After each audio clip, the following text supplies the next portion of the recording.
പണ്ട് സ്കൂളിൽ പഠിക്കുമ്പോൾ എൻ്റെ ഏറ്റവും വലിയ ആഗ്രഹം എന്തായിരുന്നു എന്നറിയോ? അസംബ്ലിയിൽ തല ഇറങ്ങി വീഴാൻ. എന്ത് രസമായിരുന്നുല്ലേ!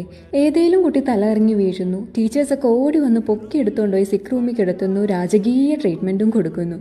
വെയിലും കൊള്ളണ്ട, മാത്യു സാറിൻ്റെ തള്ളും ഉപദേശവും ഒന്നും കേൾക്കണ്ട, സ്റ്റേജിൽ വിളിച്ച് മാത്സിൻ്റെ ടേബിൾ ചൊല്ലിപ്പിക്കുക എന്നുള്ള ടെൻഷനും വേണ്ട. മിനിമം 3 കുട്ടികളെങ്കിലും ഞങ്ങളുടെ സ്കൂൾ അസംബ്ലിയിൽ തല ഇറങ്ങി വീഴുമായിരുന്നു കേട്ടോ. എന്നും അസംബ്ലി ബെല്ലടിക്കുമ്പോൾ അല്ല ഇന്ന് ഞാനായിരിക്കണേ തലറിഞ്ഞ് വീണേന്നും പ്രാർത്ഥിച്ചുകൊണ്ടാണ് ഇറങ്ങാറ്. എവിടെന്ന്? അങ്ങനെ ഞാൻ 10ാം ക്ലാസ് എത്തിയപ്പോൾ സ്കൂൾ ക്യാബിനറ്റിൽ കയറി. അതായത് ഈ ഹൗസ് ക്യാപ്റ്റൻസ് വൈസ് ക്യാപ്റ്റൻസ് ഒക്കെ ഇല്ലേ, ആ സംഭവം. ക്യാബിനറ്റ് മെമ്പേഴ്സ് അസംബ്ലി ലൈനിൽ നിൽക്കണ്ട, അവർ ലൈനൊക്കെ മാനേജ് ചെയ്ത് എവിടെയെങ്കിലുമൊക്കെ സൈഡിൽ അങ്ങനെ നിന്നാൽ മതി. അപ്പോൾ 4ാം ക്ലാസ്സിൽ എന്ന് തലറിഞ്ഞ് വീണ ഒരു കുട്ടി ഉണ്ടായിരുന്നു. ഞാൻ എപ്പോഴും അവളെ ചുറ്റിപ്പറ്റിയാൽ നിൽക്കാറ്. അതാണെങ്കിൽ അവൾ തലകറങ്ങി വീഴുമ്പോൾ എനിക്കും കൂടെ പൊക്കിക്കൊണ്ടുപോയി അവൾക്ക് കൂട്ടിരിക്കാമല്ലോ.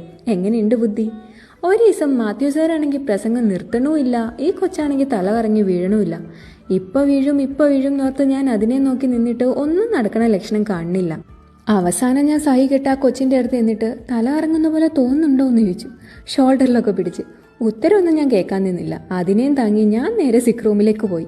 പാവാ കൊച്ച്. എന്താ ഇപ്പം ഉണ്ടായേ? ഞാൻ ഇന്നും തല കറങ്ങി വീണോ അതോ വീണില്ലേ? ആകെ കിളി പോയി അവിടെ ഇരിക്കണ്ടായിരുന്നു. നിങ്ങൾ ആരെങ്കിലും സ്കൂൾ അസംബ്ലിയിൽ തലയിറങ്ങി വീണിട്ടുണ്ടോ? അല്ലെങ്കിൽ എന്നെ പോലെ വീഴാൻ പ്രാർത്ഥിച്ചിട്ടുണ്ടോ?